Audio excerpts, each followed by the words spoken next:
every once in a while, a show comes up that just makes you extra happy. So much so that you just can't wait to see it once it comes out. And one of those shows that just makes me feel that way is Gen V. Now, I never really got around to actually doing a review on Gen V Season 1 because Season 1 was pretty good, and I honestly didn't feel like I needed to say anything else about it. It was pretty good. It was fun. I enjoyed all the characters. All of the characters kept me engaged, kept me, wanting to see more.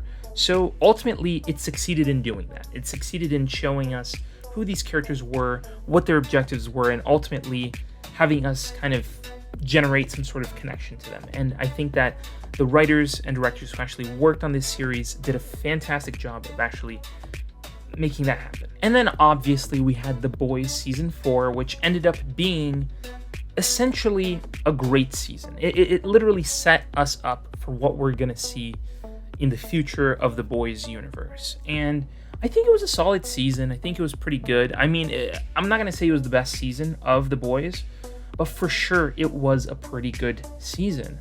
And ultimately, it was only after this season that we start to get a sense of where everything is going, and also that seeps into Gen V Season 2. And I think they did a great job here of actually transitioning us over into Gen V Season 2 because they bring up a lot of the things that happen in Season 4 of The Boys, and also some things that happen in the first season of Gen V that are really well transitioned to this side. And they were able to actually have us create these connections from each show and what happened in those shows to where we are now in a really nice way that really, I'm genuinely surprised that they were capable of making that continuation work, because some shows are not capable of doing that. They do it, they try to do it, but it always ends up getting mixed with some other situation. And in this case, they actually did a pretty great job. Now, what did I think of Gen V Season 2?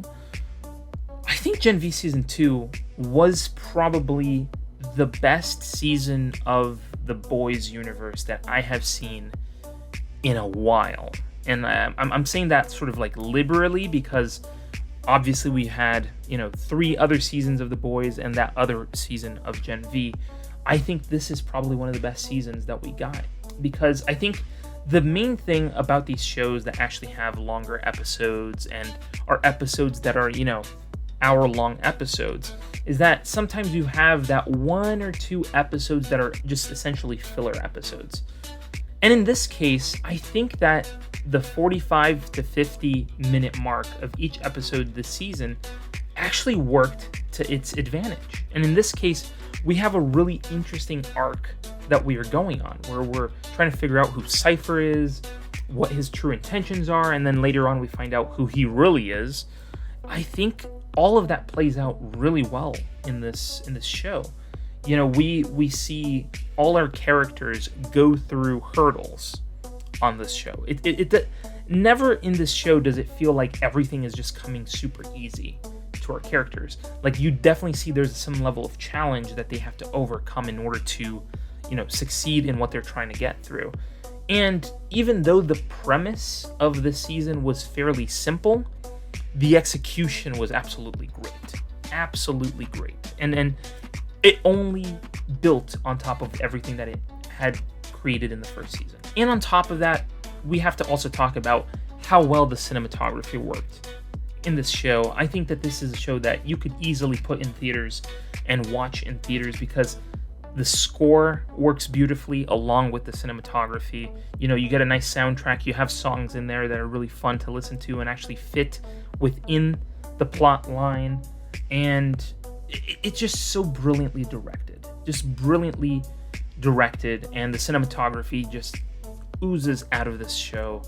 Honestly, it's probably one of the best shot shows on TV at the moment. I think for what it gives, it goes above and beyond. In terms of writing and directing, it goes above and beyond visually what people would expect from a show like this. Now, when it comes to the cast of the show, I could give you the entire list of cast and tell that they were all great, and that's the truth. Every single actor on this show was absolutely amazing this season. There's just no other way to put it. They were absolutely great. they delivered on the promise that Gen V is set out to be, and that is to be sort of a younger version of the boys universe. And it's better. I just have to say it, because of these actors, this show is kind of becoming better than the boys. I do have a few standout performances on this show that I do want to give massive props to. First off, obviously, we have to talk about Jess Sinclair. Jess Sinclair did beautifully this season.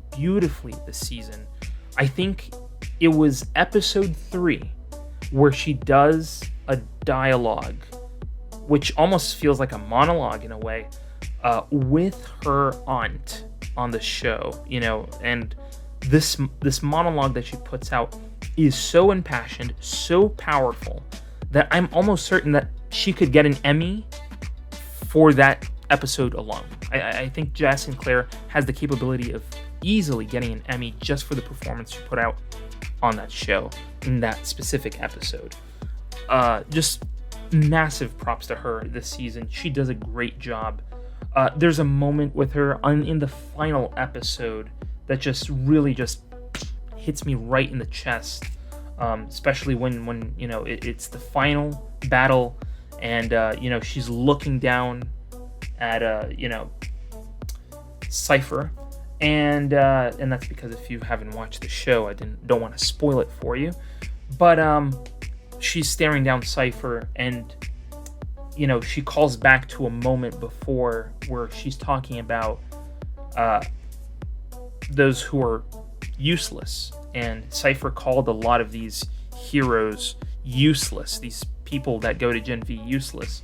And in part, I think that her turning to him and saying, like, look at us, we beat you, even the useless ones, is one of the most powerful lines that she gives in this entire show. And there's so much tonality there that honestly, like, I could go on for another 50 minutes just talking about that one scene and what that scene means, but overall, I think she just absolutely blew my mind this season. I also have to give massive props to Lizzie Broadway this season. She, again, is super unhinged and fun and exciting, and it's the character that you always want to see on screen.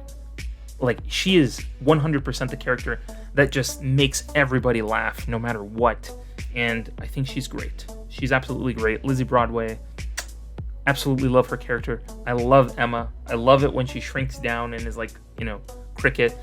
Oh my god. Just absolutely love Lizzie Broadway on this show. Please give me more of her next season, please. Also, massive props to London Thor and Derek Liu, who are the two characters that play one character, Jordan Lee.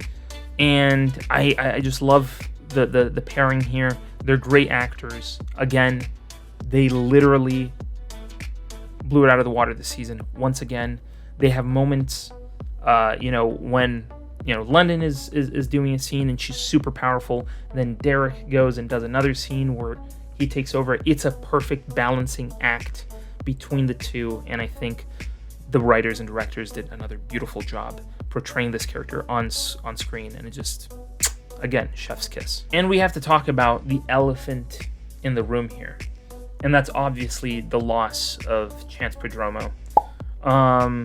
Chance, who was in the first season, unfortunately passed away, and obviously I feel like this entire season is a massive homage to him and what he represented to the people on this show. Everybody who talks about him, it gets emotional because he was an integral part of this show and of this story, and to not have him continue on the show, it's profoundly sad. And I feel like every single time they try to tie it back into him, like, why are we doing this for Andre? Why are we doing this for Andre? Why are we going the distance to take down this crazy man for Andre? And I feel like they did a great job paying homage to him and making him almost like the soul of this season. He was, the very core of what this season represented, and ultimately he is sort of the guiding light as to where this show was going this season around. I know that the direction, I know they had to change all the writing. They had to sit back, rewrite scenes, rewrite ways to integrate his loss on the show, and finding out that, on the show, of course, he dies as well, but he dies trying to save his friends, and that is just in an absolute brilliant way of, paying homage to him as not only that character, but as the actor and, as a person who played an integral role amongst the cast of this show. And I just got to give them props for that. And also, I got to give them props as well for how they ended this show. This show ended in such a great way. I gotta really say that shows sometimes they end ambiguously, and I don't like ambiguous endings. I really don't. Like, a cliffhanger is one thing, but an ambiguous ending, like, oh, it ended, woo, like, I don't like that. I really don't like that feeling of not knowing where it's going, or that there's no direction. It's just like, oh, it ended, bye-bye. No. They know exactly where they're going with this show and where season 5 of The Boys is going to be, because they end this season with, A-Train and Starlight coming to actually take these kids from Gen V and try to fight back against, the almighty Homelander himself.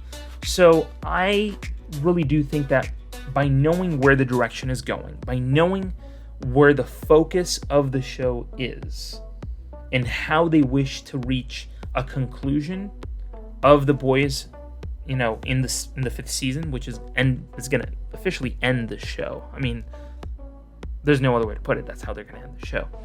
So I do think that they did a great job here of essentially writing the ending kind of naturally. Like, it was a natural end to the show. Like, all the arcs ended up at the very end, but also opened the little tiny door that let us see where this show is going, specifically in season 5 of The Boys. Man, I love it when they give us a good ending, and the ending to the show was great. Lots of action, us getting, us seeing Cypher get his butt handed to him, and, ultimately seeing Marie become the superhero that she's known to be, and teased to become, to actually take down Homelander, which is going to be really fun to see in the 5th season of The Boys. Now, do I see them creating a 3rd season of Gen V? Absolutely. That is without a question. I do believe that we will see a 3rd season of Gen V, even though it's going to happen after the events of season 5 of The Boys. As a matter of fact, I see Gen V going on to being a 6, 7, maybe even 8 season show, if they have the right writers and if they do know where the direction is going. And I know that I have repeated those words several times throughout this video, and that is because I do believe that the writing and directing of the show is great. So I think it's important to keep everything at that level. We have to keep it at that level if we want to see another maybe 5 or 6 seasons of this incredible show that is Gen V, that has emotion, impact, incredible characters that were created and written for, and awesome actors to portray those characters. I mean, this show is essentially a Mod Podge of everything that you wish or want to see in a show, and I just want to see more of these characters, and the fact that we don't get to see them again just kind of irks me a little bit. And like I say in most of my videos, these are just my thoughts, my opinions, my views on these shows and movies that I talk about. And I want to hear from you. I want to know what you guys think of Gen V Season 2.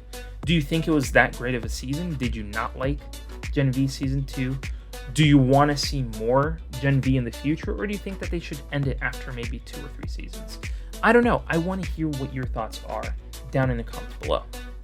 And when you're down there, hit the subscribe button and hit the bell to be notified when new videos go live on this channel. And thank you so much for watching this video, and I'll see you in the next video. Scrolling through YouTube, same old routine, then bam, movie savant, what a scene. Trivia bombshells dropping knowledge like rain. Forget the dishes, gotta watch it again. Movie buffs unite, savants to place. Subscribe and hit the bell, don't leave a trace. Next level knowledge keeps you in the loop. Savants got the scoop, ain't nothing to recoup.